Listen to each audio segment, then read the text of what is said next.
Ok, c'est parti, ça enregistre Mika. Comment ça va? Bah, ça va bien, Avi. Et je dois avouer qu'on s'est lourdement trompé, Aldric et moi, sur le combat. Mais franchement, incroyable performance de Benoît Saint. Incroyable, Incroyable. franchement, rien à dire. Après, ça arrive hein, de se tromper. Et faut pas prendre ça personnellement, faut pas prendre ça comme des attaques ou autres. Je Ah faut pas citer- non, ouais, non, Non, non, non, moi bien je suis. sûr, mais c'est pour pas citer de nom sur ce que j'ai vu passer sur Instagram, des vidéos, des tweets. Voilà, dès qu'il y a un combat, ça analyse les deux combattants, ça prend les notes. C'est un peu le métier d'analyste consultant. Et je dis ça parce que j'ai vu, en fait, comme des personnes prendre des attaques.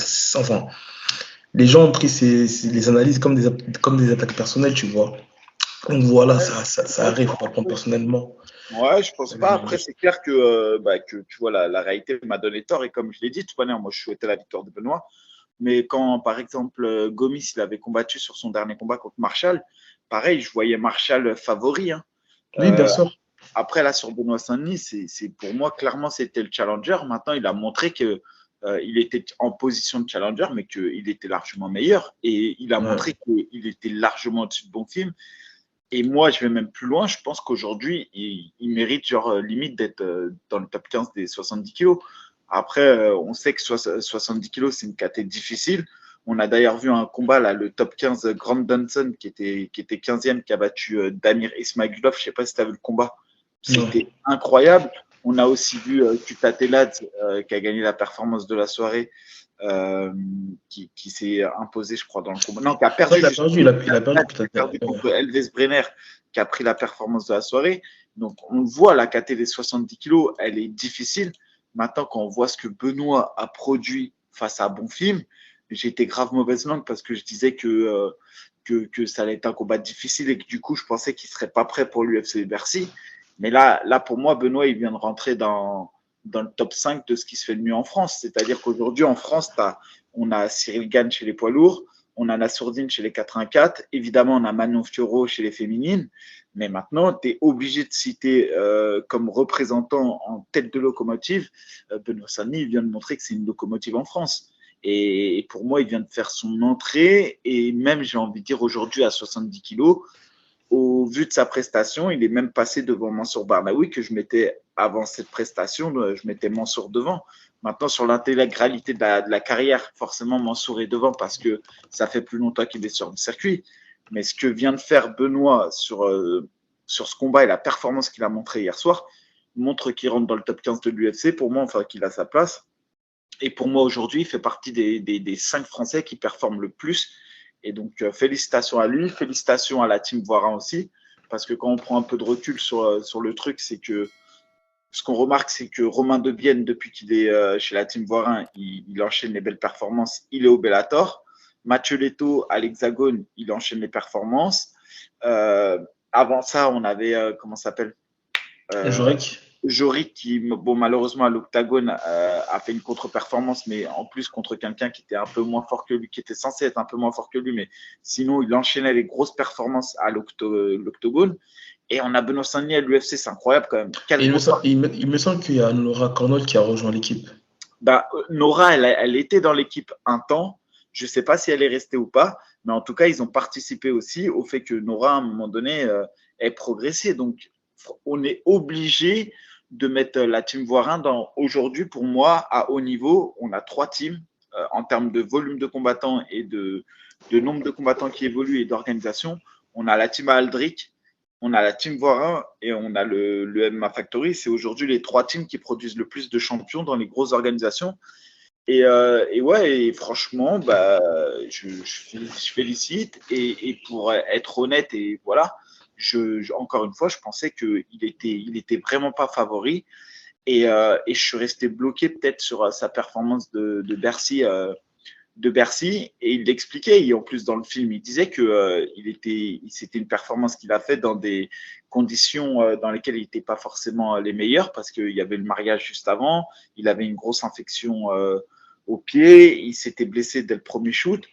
Et la réalité, c'est que, bah ouais, c'est vrai. Là, il a mis le game plan parfait. Il a utilisé son middle, et ça, c'est une arme qu'il a depuis longtemps. Mais Ouais. là, il a utilisé plein pot. Il est rentré dans le combat fort. il avait la volonté de faire mal. Il a fait ce que tu as dit qu'il allait faire, c'est-à-dire qu'il a collé. Il n'a pas réussi à lutter tout de suite, mais il n'a pas abandonné la lutte pour autant. Et quand il a amené au sol, il s'est montré minutieux. Franchement, le travail qu'il a fait au sol, c'est Non, incroyable. c'est une masterclass. Honnêtement, c'est une masterclass, hein. Il faut préciser qu'il était sur 13 victoires consécutives, Ismaël Bonfim. Et après, je sais pas si c'est en France, mais j'ai l'impression que parfois on sous-cote un peu nos combattants et on surcote un petit peu ceux d'en face, surtout lorsqu'ils sont étrangers. Et il y a une chose que j'avais remarqué, je ne sais pas si la hype d'Ismaël Bonfim elle est due au fait que ils sont deux frères qui sont brésiliens. Ça, je pense que c'est un petit peu rajouté de sa hype parce que non, Ah, mais je peux moi, pas. Ouais. ouais, vas-y, non, non, vas-y, je te laisse. Non, en gros, je peux pas minimiser ses performances avec Ismaël Bonfim, hein. Moi, j'ai fait quoi? J'ai fait comme vous, comme toi, André, j'ai regardé les combats d'Ismaël Bonfim et ceux de Benoît Saint-Denis pour me faire mon avis, mais je trouvais pas que voilà, c'était non plus insurmontable, tu vois. Après, voilà, on n'a pas non plus la science infuse. J'aurais pu me tromper comme tu aurais pu avoir raison, comme Adric aurait pu avoir raison. Mais en tout cas, voilà, je trouve que Benoît Saint-Denis, faut rappeler qu'il a que 50 pratiques et sa progression, elle est ouf. Franchement, sa progression, elle est ouf. Et non, on a vraiment un très très bon représentant français au sein de l'UFC. Ça, à l'époque où il avait à peine 2 ou 3 euros, il avait affronté un Belge, il me semble, un lutteur qui était beaucoup plus expérimenté que lui. Il avait pris ce combat en short notice et il avait fini le combat. Donc, penchez-vous vraiment sur sa carrière à Benoît Saint-Denis. Je pense que vraiment qu'il a un très très bel avenir au sein de Ouais, l'UFC. on parle contre Ibrahim Bessarov, C'est ça. qui était au Beatdown. Mais Il y avait Obidan et une autre organisation en Belgique. Je sais plus que c'était quoi le nom de l'organisation. bon, en tout cas, ouais, je peux pas te dire, mais en tout cas, ce qui est sûr et certain, c'est que aujourd'hui, c'est l'un des Français sur qui on peut compter. Moi, ce que je retiens de ce combat, c'est que dans la Fight Week, tu le voyais à la pesée, etc. Il était énervé. Et il y a quelque chose qu'on ne peut pas lui retirer, c'est il dit ce qu'il fait pour l'instant. Ça veut dire que il veut des gros noms et il va au bout de ce qu'il veut faire. Et C'est vrai. ça, c'est pas donné à tout le monde d'être présent le jour J et de jamais être décevant. Et lui, en vrai, sur tous ses combats, il a toujours été présent. Quand tu prends un peu de recul sur la carrière, et tu as raison, c'est bien de le dire que parfois avec les combattants français, on est un peu dur et parfois on a tendance à minimiser les performances. Mais lui, il a 11-1 et c'est 11 finishes. C'est quand même pas rien, tu vois. Bien sûr. Sur ses 3 victoires à 70 kilos, c'est 3 finalisations. Je trouve même que ça a été un peu dur qu'il n'ait pas eu le bonus des 50 Oui. victoires, Ouais. franchement, parce que en face de lui, encore une fois, il était challenger. Moi, je le répète, et c'est pour ça que je tiens à ne pas minimiser les compétences, parce que je pense que Bonfim, on entendra parler de lui par la suite, et que c'est là qu'on va vraiment se rendre compte que c'était ce qu'a fait Saint-Denis était grand hier soir. Bien sûr. Et moi, ce que j'ai vraiment aimé dans le combat, en vrai, c'est la méthode. Ça veut dire que je pense qu'il est venu avec ce travail de destruction en middle. Une fois qu'il a bien détruit le bras, ce qui s'est passé, c'est que quand il a lutté, son adversaire, déjà, il avait, on l'a vu au départ, il luttait bien, etc. Mais bon, j'imagine que son bras a encaissé. Et surtout, le travail de destruction, il a payé quand c'est arrivé au sol, quand il a pris le dos. Ouais. Parce que je pense qu'il ne pouvait plus défendre comme il voulait. Et tu voyais le bras de Bonfim, il était rouge. Et c'est pour ça que, sincèrement, je vais pas revenir sur les prédictions que j'ai faites, mais par contre, je suis archi agréablement surpris du niveau auquel il s'est illustré hier soir. Et j'espère de tout mon cœur qu'on va le revoir à l'UFC Bercy sur la même carte. Je dis bien sur la même carte. Et franchement, tu imagines une main carte où tu as Cyril Gann, Manon Fiorot, Saint-Denis et Imavov. Et franchement, je pense qu'on peut donner. Il est parti de trash talker. Comment ça s'appelle? Gamrot. Fiziev ou même Tsarukian. Attends, gros, franchement, il a des couilles parce que les trois, ils sont solides. Et franchement, je lui souhaite qu'on lui donne les galas. Il le mérite. Et c'est peut-être l'un des seuls Français, quand même, on peut le dire, qui en fait, après chaque combat, les Français, ils disent jamais ouais, je vais affronter lui, je vais affronter lui. Et lui, pour le coup, il a pas osé aller chercher Mais vraiment devant ça lui. fait un petit moment qu'il le dit, hein. On l'avait reçu l'an dernier avant l'UFC Paris. Ouais, mais il le Et disait à nous, il disait ouais, aux médias. Là, il l'a dit dans la cage. Il est ouais. parti chercher le top 6. Je rappelle le classement quand même. Fiziev, c'est top 6. Tsarukian, c'est top 8. Et Gamrot, c'est top 7. Ça veut dire que, gros, il vise le 6, 7, 8e de la catégorie. Sur son 5e combat à l'UFC, sur un renouvellement de contrat, et c'est seulement son 4e combat à 70 kilos. Le gars, en 4 combats à 70 kilos, il part chercher le numéro 6, 7, 8 de la KT UFC. Franchement, C'est énorme. Ouais, son histoire, elle Et est en plus, belle. il faut rappeler que c'est la catégorie la plus fournie. Et comme souvent on l'appelle la catégorie de la mort, les moins de 70 kilos. Donc, c'est fort. Franchement, c'est fort. Non, c'est fort. Et voilà, bah, maintenant, franchement, je pense que même moi qui doutais, et même si bah, voilà, je sais que les défis qui lui restent devant lui sont hauts, mais franchement, il m'a convaincu qu'il était capable d'aller chatouiller le top 10 des 70 kilos et j'ai hâte de le voir. Et après, je ne sais pas si tu as regardé la carte dans son intégralité. Non, il n'y a que ce combat-là que j'ai regardé, Mika. Et il y a vraiment un 70 kilos aussi qui m'a incroyablement surpris. Il s'appelle Grant Dawson, c'est un Américain. Il a 22 combats, 20-1-1, et il a battu avec une facilité déconcertante Damir Ismagulov. Donc lui, il va monter dans le ranking. Je pense qu'il était 15e, je pense qu'il va monter 12e ou 10e. Il a pris les 3 rounds à Damir Ismagulov. Damir Ismagulov, c'est solide. C'est un mec qui a 24-2, qui a perdu très peu de combats à l'UFC. Il avait perdu à la décision partagée contre Tsarukyan, pour vous dire. C'est un mec qui avait battu Kutatelad. Et là, il a perdu contre Grant Denson, mais avec une facilité, alors que Tsarukyan, il a galéré pour battre Damir Ismagulov. Ça s'est joué à Ouais. Et ce gars-là, il a à suivre. Il a 8 victoires à l'UFC, 1 draw. Il a signé à l'UFC sur une victoire au Contender Series. Et comme je le disais, en carrière, c'est 20-1. Et il a aussi une grosse expérience en amateur où il a essuyé une seule défaite. Donc voilà, suivez ce combattant. C'est un gars de l'American Top Team. Il s'appelle Grant Dawson. Et pourquoi pas même peut-être voir un Stanley contre Grant Dawson. Même si je pense qu'un Gamrot intéresserait plus, comme il l'a dit, parce que Gamrot est un Européen, c'est un Polonais, et au final, c'est à côté de la France. Donc, pourquoi pas avoir un choc franco-pologne à Bercy. En tout cas, mettez du respect sur son nom. Ah, ben là, moi, en et tout n'hésitez cas, pas. non, mais c'est vrai, moi qui étais très craintif pour lui sur le combat, je pensais que la marche était un peu haute. Et bah, franchement, là, je suis monté dans le wagon et voilà, franchement, je suis content de m'être trompé. Et content de pouvoir compter sur lui pour la suite des événements.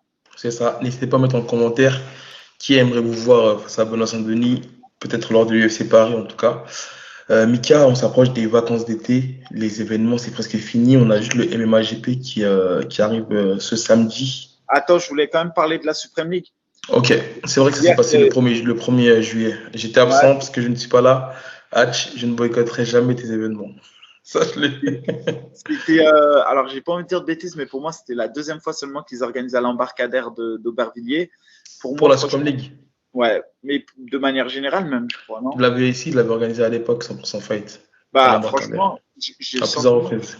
J'ai le sentiment que la salle, elle se prête vraiment bien à ce type de gala. Je pense qu'il a trouvé le format. C'était rempli, c'était full, c'est pas trop grand, donc du coup, la salle elle se remplit assez rapidement, mais ça fait quelque chose de chaleureux. Le jeu de lumière, il est bon. Franchement, pour les amateurs, franchement, c'est impeccable. En plus, l'événement, il s'est quand même tenu dans des circonstances un peu chaudes en ce moment. Je pensais même que l'événement, il aurait pu être annulé, mais non, ça a été l'un des seuls événements actifs à Aubervilliers. Et ça s'est passé sans débordement. Donc, félicitations à ce qu'il a mis en place, en tout cas, ne serait-ce que pour ça. Ensuite, la Supreme League, donc on le rappelle, la finale opposait la Old School face à la Hatch Academy. Et donc, il y a eu 8 combats qui opposaient les deux teams. Et sur l'ensemble des 8 combats, on a eu 4-4. Donc là, il n'y a pas de gagnant? Et en fait, il y a eu une déclaration de draw. Et j'explique pourquoi il y a eu une déclaration de draw. C'est parce qu'en fait, dans les règles initiales de la Supreme League, en cas d'égalité, ce qui venait départager les équipes, c'était la victoire la plus rapide.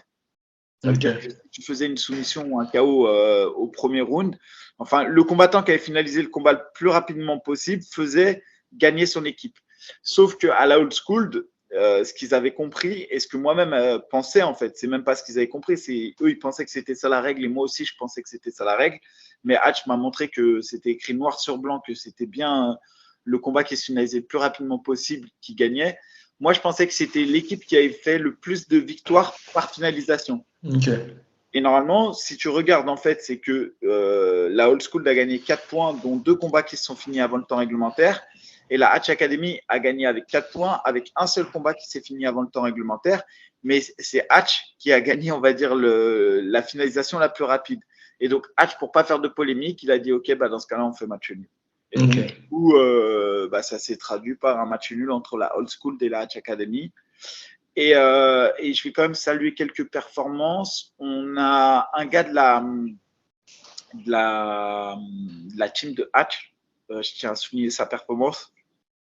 Il s'appelle Zakaria, j'ai oublié son nom de famille, solide. Une précision chirurgicale en boxe. Il sait un peu tout faire. Il va falloir qu'il fasse attention au sol, mais vraiment solide. Et ensuite, il y a 2 frères. Après, la Old School, on connaît le niveau de Duragrin. On connaît aussi le niveau de son 84 kg. Je m'excuse. Non, à 77 kg, je m'excuse, j'ai oublié son nom, mais c'est très fort. Très, très fort. Il s'appelle, je crois, Théo quelque chose. J'ai oublié son nom, mais c'est très solide. Et après, il y avait 2 gars de la team d'Aldric. C'est des frères. Frère Mathis, je crois. Et franchement, il y en a un des deux, j'ai oublié son nom. C'est le sparring partner de Manon Fiorot. C'est un petit jeune. Il a 19 ans. Ouais. Il a un niveau de MMA. Il est incroyable, AB, pour son âge. Je te le dis, ce petit-là, je vous ressortirai le nom parce qu'il mérite à être connu. Je vous ressortirai le nom dans le prochain épisode. Très, très fort. Il en parlait, Aldric, dans son interview sur RMC Fighter Club. Je pense que c'est 2 frères, un de 19 ans et un plus grand, je crois. Ouais, c'est ça. Et d'ailleurs, moi, celui dont je te parle, c'est le petit 19 ans. L'autre aussi est bon, hein, mais pas le même niveau. Je vais essayer de voir son nom. Je vais essayer de voir s'il y a son nom. En tout cas, voilà, félicitations à Hatch d'avoir mis en place la Supreme League, ça faisait plaisir. Et il m'a indiqué qu'il avait signé, je crois, à peu près 7 dates à venir avec l'embarcadère, je crois. Donc, c'est un format qui va bien au 100% Fight. Et donc, l'année prochaine, Hatch sera là pour organiser des événements amateurs. Et normalement, il n'y aura pas de Supreme League l'année prochaine, si j'ai bien compris. Mais par contre, il va mettre des ceintures chez les amateurs, un peu comme font actuellement l'AEF. Ouais. Et je pense que ça va ramener beaucoup, beaucoup, beaucoup de hype autour du 100% Fight et que quelque part, la Hatch, il renoue avec un public. Je pense qu'il a trouvé son public et je pense qu'il a trouvé un bon rythme de croisière. Maintenant, j'ai hâte de voir, mais en tout cas, le niveau amateur en France est bon et ça laisse présager de bonnes choses pour la suite. Ah oui, après, pour le nouveau public, il faut préciser que Hatch, il a toujours été dans le game. Bah, c'était lui qui organisait des événements, bah, pas tous les mois, mais souvent quand même. Et à l'époque, lorsqu'on voulait voir un événement de Pancras, bah, ça se passait chez Hatch, au 100% Fight ou au Contenders. Après, maintenant, voilà, il y a des grosses organisations qui sont venues s'installer en France avec la légalisation, avec de plus gros moyens. Donc, en tout cas, voilà, pour le nouveau public, le 100% Fight, c'est pas nouveau, ça a toujours été là et ce sera toujours là, en tout cas. Et pour parler du niveau amateur, en tout cas, en termes de hype, surtout avec l'AEF, par exemple, l'ICRP, il crée vraiment quelque chose, hein. Tu sais, sur Twitter, il suffit qu'il y a 2 combattants qui se trash talk, qui vient, il commente et tu sais, il organise des combats. Et franchement, ça prend pas mal d'engouement. Il y a le Belge, là, j'ai oublié, il m'excusera, j'ai oublié son prénom. Mais il fait pas mal. Non, non, non, non, un Belge, un Renoir, je sais plus son prénom. Okay. En tout cas, il a combattu à 2 reprises. Il me semble qu'il est actuellement, en tout cas, champion de l'AEF en 70 kg, en 77 kg. Ah, c'est Duragrin, ça. C'est Duragrin. Non. Qui est de la old school qui a la ceinture à 70. Ok, ok. Ok, en tout cas, voilà, il m'excusera, j'ai oublié son prénom, mais aussi un gros big up à Gaëtan Murtel, parce que je pense que c'est un moment qu'il a ses élèves qu'il a formés de A à Z, et là, ils sont en train d'éclore, hein, sur plusieurs événements. En tout cas, moi, sur l'ensemble de la Supreme League, sur l'ensemble de la Supreme League, c'est pour moi clairement l'équipe qui, sur l'ensemble, voilà, il y a eu hier l'opposition et les 2 équipes ont été déclarées vainqueurs, mais moi, si je devais vraiment désigner une équipe sur l'ensemble de la compétition comme étant l'équipe qui a le mieux et le plus performé, c'est celle de la old school. Vraiment, je trouve qu'il fait un travail de ouf. Et dans son équipe, même si beaucoup de gars sont solides, Duragrin et le mec là à 77 sont vraiment, vraiment des bons combattants. D'ailleurs, en plus, même le gars qui combat, il s'appelle Zako, il est solide aussi. Il combat, je crois, il a combattu à 84 hier, mais ouais, il a combattu à 84 hier, mais normalement, il combat à 77. C'est très solide aussi. Donc, non, franchement, il y a des belles choses. Ouais, et même pour la old school, on le voit aussi. Et normalement, on va en venir en parler là avec le MMAGP qui arrive la semaine prochaine. Mais il a aussi 2 gars qui vont faire des ceintures. Donc, c'est aujourd'hui une des teams qui compte. Alors, effectivement, ils ne sont pas sur les gros circuits et sur les gros plateaux européens. Mais on voit que le travail de formation commence à payer et arrive fort. C'est ça. Juste pour finir, en tout cas pour clôturer le sujet sur les événements amateurs, il y a mon ami, moi, qui réorganise le Game of Cage le 15 juillet. C'est le 4e événement en même pas un an. Donc voilà, c'est une organisation qui monte aussi petit à petit. Donc voilà, n'hésitez pas à les follow en tout cas sur Instagram, le Game of Cage. Donc Mika, on disait en début d'émission qu'il y a le MMAGP qui arrive. J'ai pas la date, mais en tout cas là on est le 3 juillet, donc c'est samedi prochain. C'est vendredi même, mon gars. Ok. Alors, pour être honnête, oui, ça arrive. Maintenant, on est aujourd'hui à date d'enregistrement. On est dans la nuit de dimanche à lundi. Normalement, je devais faire les commentaires sur le MAGP et j'ai pas été appelé. J'ai pas été appelé encore. Et j'ai discuté justement un peu ce week-end pour savoir s'ils avaient des précisions et tout. Et tout le monde me disait que non, même les billets d'avion n'ont pas été envoyés et tout. Donc, attention, je ne suis pas en train de dire que c'est annulé et tout, mais il y a des indicateurs qui me laissent penser que c'est quand même chaud. Par contre, peut-être que je me trompe totalement et que c'est juste que c'est l'organisation qui veut que tout se fasse au dernier moment. Mais en tout cas, la carte est quand même ouf. Je ne sais pas ce que tu en penses toi, mais je propose une belle carte et notamment 4 oppositions qui sont, même il y en a 5, je dirais 5 oppositions qui sont vraiment ouf. Donc, je ne sais pas si tu veux qu'on en parle. Bien sûr, bien sûr. Alors, je vais mettre la carte devant mes yeux. Il y a notre ancien partenaire d'entraînement, Morgan Gbolou, qui combat contre Loïc Lestrez. Donc, Morgan, on le sait, un beau striking et c'est quelqu'un qui fait le spectacle à chaque fois qu'il combat. Donc, gros big up à lui. Après, sur les 5 oppositions, la première, je le prends dans l'ordre de la carte qui est proposée, c'est Mikel Al-Jarouj qui affrontera Kenan Jaffarli. Donc, gros combat. Al-Jarouj, c'est quelqu'un de la old school et on le sait qu'il fait des grosses performances à chaque fois. On a Alphand Rocher Lab qui combat Déby Tachon. Alors pareil, Alphand Rocher, c'est un gars de la old school et il combat pour la ceinture. Ouais. Ensuite, on a Bonjougou Sidibé, pareil, c'est un ancien partenaire à nous qui affronte Dimitri Solimes. Et si je ne me trompe pas, Dimitri Solimes, c'est solide et c'est un gars de la boxing squad de l'équipe d'Aldric Cassata. Ouais. Donc, ça promet d'être un beau combat et ça, on le sait, hein, Sidibé, c'est un habitué des circuits, c'est juste qu'il n'est pas connu réellement. Il a eu un parcours un peu difficile dans ses débuts, mais là, il est sur le retour et il se rattrape bien. Ouais, il frappe fort et surtout, il fait des belles performances en vrai. Donc, non, je disais qu'il se rattrape bien. Là, il est actuellement à 10-6. Et je sais qu'à un moment donné, il avait presque un record négatif, voire neutre. Exactement, ouais. Ouais. Et en tout cas, quand tu regardes les oppositions là sur Tapologie, il y a une énorme progression de ça au niveau des palmarès et des oppositions, parce qu'à un moment donné, il y avait énormément de palmarès, de palmarès négatifs. Et là, quand tu regardes, c'est presque que des palmarès positifs pour la plupart. Et donc, en tout cas, sur le papier, c'est vraiment des combats équilibrés. Donc, on voit la différence et l'évolution de l'organisation.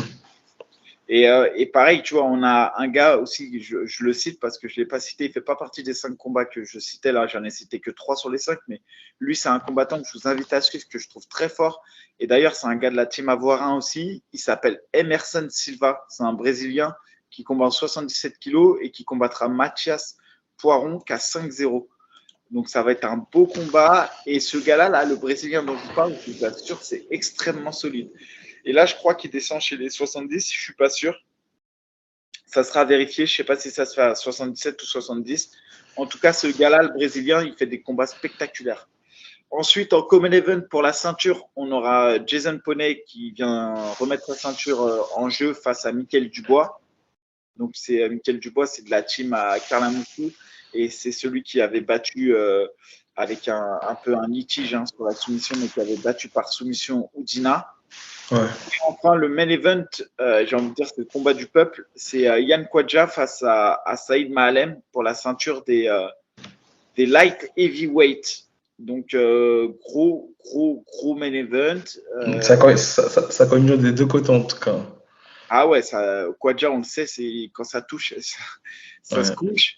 Non, bah franchement, je sais pas quoi dire, juste que il y a 4 ceintures en jeu. Pascal Jaroud, on ne l'a pas dit, mais c'est aussi une ceinture. Donc, non, ça va être incroyable. Franchement, ça va être une belle scène. Ça se fait à Genève. Ça sera la première fois que le MAGP va à Genève. Ça se fait, je crois, quelque part, il co-organise avec je l'appelle le préparateur physique de Karl parce que moi, je le connais avant tout parce que c'est le préparateur physique de Karl. Et donc, du coup, j'ai hâte de voir ce que ça va donner. J'ai hâte de voir l'arène de Genève parce que j'y avais déjà été, moi, à l'arène de Genève à l'époque du SHC. Et je sais que ça rend bien un événement là-bas. Maintenant, comme je vous dis, ce n'est pas une inquiétude, mais comme il y a eu un événement annulé avant celui-là du MMAGP et qui a été annulé un peu à la dernière minute, et que là, j'étais censé commenter, je n'ai pas de nouvelles, et que quand je discute avec un peu tout le monde me dit que pour l'instant, il n'y a pas de nouvelles. Je m'inquiète un peu quand même. Mais écoute, voilà. On verra si on a un peu plus de nouvelles. Ouais, c'est ça. Ça se trouve, je me trompe totalement. Et en tout cas, la carte, elle est vraiment pas mal. Tu le disais, il y a une grosse progression. Et je pense que c'est même pour moi la meilleure carte que le MAGP n'ait jamais fait. Ok, écoute, on attend d'avoir un peu plus de précision, Mika. Sur l'actualité, c'est un petit peu maigre en ce moment, mais moi j'aimerais revenir sur une chose qui te concerne toujours. Le combat contre Baki, on va mettre de côté pour le moment. J'ai vu une chose défiler sur Instagram qui était dans ma tête, mais que je n'ai pas osé dire. Pourquoi? C'était sur l'Instagram La Bagarre qui ont mis une publication de toi et Amin Ayoub. Donc pour un potentiel combat. Maintenant, j'ai pas osé dire la dernière fois. Pourquoi? Parce que je pense que vous êtes peut-être pas les meilleurs amis du monde, mais voilà, que vous avez un respect mutuel, que vous êtes amis. Ouais, voilà, tu vois. Et ça t'intéresserait, toi? Parce que là, Amin Ayoub va sûrement entendre ça. Non, mais déjà, un petit catchweight, parce que lui, il a 70 kilos. Voilà, il est peut-être prêt à faire un catchweight à 75, 73, je sais pas. Mais tu sais, pourquoi ne pas mettre une ceinture la réalité, c'est que à 70 kilos à reste, je peux prendre tout le monde, tu vois. Mais ce qui est sûr, c'est que je peux pas descendre à 70. Moi, je peux descendre à 73, tu vois, pas 70. Et après, 74, 73. Ouais, 73, 74, mais. Et après, je sais même pas si ça plairait aux gens de voir ce combat. Franchement, moi, dans live extérieur, mais ce combat-là en 5x5, tu sais, pour une ceinture style BMF comme il faut à l'UFC. Écoute, une ceinture trash talker. Trash talker avec les face-à-face. Amine, en plus, c'est un trash talker. Il joue le jeu. Tu joues le jeu. Franchement, ça va plaire au public. Ouais, je sais pas. Je vais envoyer un petit DM à Amine. Au pire, non, je partagerai ça. Mais même moi, attends, tu dis ça comme si j'avais fait le choix de revenir dans la cage. Même ouais, je te jure. Je n'ai pas encore fait le choix. Après, Amine, je le connais aussi un peu quand même. Après, ouais, j'ai vu ça, j'ai vu parler, j'ai vu le combat qui a été prononcé. Même Baki, j'ai vu, tu sais, forcément, tu vois, même attends, sans au niveau des négociations, là. Il n'y a même pas de. Franchement, pour le coup, j'ai appelé Fernand, je l'ai appelé. Après, il ne pouvait pas me répondre, il m'a rappelé. Après, c'est moi qui ne l'ai pas rappelé parce que même moi, tu vois, en fait, tu vois, c'est comme c'est là où ils sont forts, c'est qu'ils font germer une idée dans la tête, tu vois. Et après, une fois que la graine, elle est mise dans ta tête, tu vois, et ben tout le monde vient te l'arroser, tu vois. Alors. Et après, tu vois, ça commence à prendre une vie, tu vois, ça commence à prendre une tête. Et voilà, pour l'instant, j'ai pas, pour être honnête, j'ai pas encore parlé avec Fernand. Pour être honnête, j'ai pas reparlé avec lui, je l'ai pas rappelé, mais voilà, je pense que je l'appellerai et on discutera de ça. Mais pour l'instant, j'ai même pas pris ma décision de savoir. Non, mais bien sûr, mais si tu l'as appelé, c'est qu'il y a un début de négociation. En tout cas, tu as. Mais écoute, En tout cas, n'hésitez pas à le dire en commentaire. Baki Mika ou Mika vs Aminayu. Après, si vous avez d'autres idées, n'hésitez pas. Mais en tout cas, moi, je veux voir un petit combat entre Aminayu et Mika. Ça pourrait être pas mal. Franchement, ça pourrait être pas mal. Et Sarfati voulait le bout contre Mané. Ah oui. Benjamin Sarfati, c'était ça qu'il aurait voulu. Non, moi, laissez-moi, on a des problèmes. Je veux pas voir. Non, mais tu sais, mais regarde, même je t'aurais dit, même peut-être, non, face à Damien Lapulis, bon, là, actuellement, on sait que son cas, il est à part, mais ça aurait pu être un combat, ça aussi, ou pas? Bah, possible, Damien. J'ai fait trop d'entraînement avec lui. C'est pas possible. Et Damien, par contre, pour la petite histoire, franchement, il y a une vidéo, là, je l'ai mis en story. Au Ouais. Arès, quand il était, tu sais, j'en avais parlé la semaine dernière quand il s'était chicoté un peu avec Kroll. Avec Tanacrol, ouais. Et là, la vidéo, elle est. Je sais même pas c'est qui a filmé, je crois que c'est Paulin qui a C'est filmé. Paulin, ouais, il me Ouais. l'a envoyé aussi. Et franchement, c'est marrant de la revoir la vidéo parce que même s'il rigole, tu sens un peu la tension, tu vois. Et j'aime bien Ouais. ces ambiances, ça me fait penser à John Jones, bon, dans une autre dimension. Mais tu vois, John Jones, quand il est parti voir Ngannou, et tu vois, il se touche comme Il ça, se tu vois, toise toujours, il ouais. rigole, il se touche. Ah, ça, Non, et mais tu c'est vois, pour prendre les dimensions, tu sais, pour un peu mieux. ouais, et, tu vois, et moi, ce qui m'a fait rire, c'est quand Damien, tu vois, il a touché les mains de Kroll et tout, et Kroll, il lui a dit, bah ça, c'est des mains, tu vois, c'est des mains pour t'étrangler, tu vois. Ouais. Et après, Damien, il a dit, mais avant d'étrangler quelqu'un, il faut l'amener au sol, tu vois. Même les punchlines, elles étaient pas mal, tu vois. Je sentais que il y avait de la tension, tu vois, dans le truc. Effectivement. Je mettrai la vidéo là en fin d'émission. Bah écoute, moi j'ai rien à rajouter. Mika, pour toi. Non, rien à rajouter, les gars. Après, comme tu le disais, comme tu le soulignais, parce qu'il y en a beaucoup qui m'ont dit, tu vois, ils m'ont montré les paris et tout pour Benoît, mais moi, je suis content pour tous ceux qui ont gagné de l'argent et je suis le premier content, d'une pour le MMA français et deux pour la team Voirin et Benoît Saint-Denis. Ça a été même pendant quelques temps un partenaire d'entraînement avec qui je me suis entraîné et avec qui j'entretiens des bons rapports. Ne croyez pas que quand je donne mon analyse, je la donne et comme je l'ai signé à la fin, je la donne en me disant j'espère que Benoît va gagner. C'est comme si demain, par exemple, il y avait d'organiser Cyril Gane contre Pavlovich. Bah, je vous dirais, le combat, pour moi, c'est 50-50. À l'heure d'aujourd'hui, Mhm. par exemple, à Pavlovich, Cyril Mais Gane non mais que. Et ce que je veux dire, pourtant, mon cœur, il balance pour que le fait que Cyril Gane gagne. Tu vois ce que je veux dire? Mais pas, si, en toute objectivité, si les deux étaient amenés à s'affronter, je dirais attention, on est sur du 50-50. Et moi, sur la base de mon analyse, et je me suis trompé, et tant mieux, je voyais franchement Benoît Saint-Denis sur le plan technique en dessous de bon film. Et je me suis trompé, et tant mieux. bien sûr, mais tu sais, de toute manière, c'est toujours plus facile de faire les débriefs que les analyses. Et bon, moi personnellement, j'ai écouté aucune analyse, à part celle de toi et Aldric, qui est la mienne. Et l'interview qu'il a accordée à RMC Fighter Club, Benoît Saint-Denis. Mais en tout cas, j'ai pas eu le temps et j'ai aussi pas écouté pour pas me faire influencer dans mes analyses. Mais en général, sur Twitter, c'est ce qui se dit sur Instagram. Il y en a beaucoup qui voyaient comme le plus gros défi de Benoît et un combat compliqué, voire un combat qu'il allait perdre. Maintenant, comme je disais en début d'émission, qu'on se trompe ou lorsqu'on dit un avis, c'est pas forcément une attaque, c'est pas forcément personnel. Ça, c'est pas personnel même, c'est que professionnel. Et voilà qu'il faut pas prendre ça comme. On s'arrête de se tromper. Hein. Tu sais, comme je dis, j'ai pas écouté moi les autres analyses, mais je sais pas, je prends l'exemple de Cyril Gane Jones. Qui voyait John Jones, Cyril Gane gagner, tu vois. C'est pas pour autant que c'était de la haine voilà, ou de la méchanceté.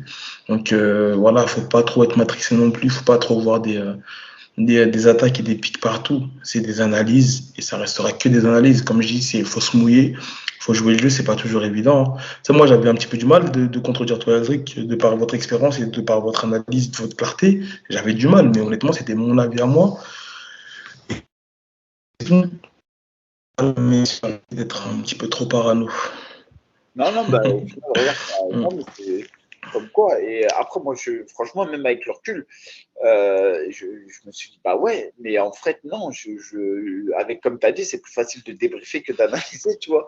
C'est Et vrai. en tout cas, je suis content parce que, et j'espère de tout mon cœur qu'il sera sur la carte à Bercy et qu'on lui donnera un top 15 pour qu'il puisse vraiment définitivement rentrer dans le top 15. Et j'espère que là, en tout cas, c'est un combat qui la ramène au port du top 15 ou dans le top 15 même. Écoute, on va conclure là-dessus, Mika. En tout cas, voilà, n'hésitez pas à mettre en commentaire vos avis si vous voulez qu'on reçoive des invités. D'ailleurs, ce serait bien qu'on le reçoive lui et même Daniel Warin.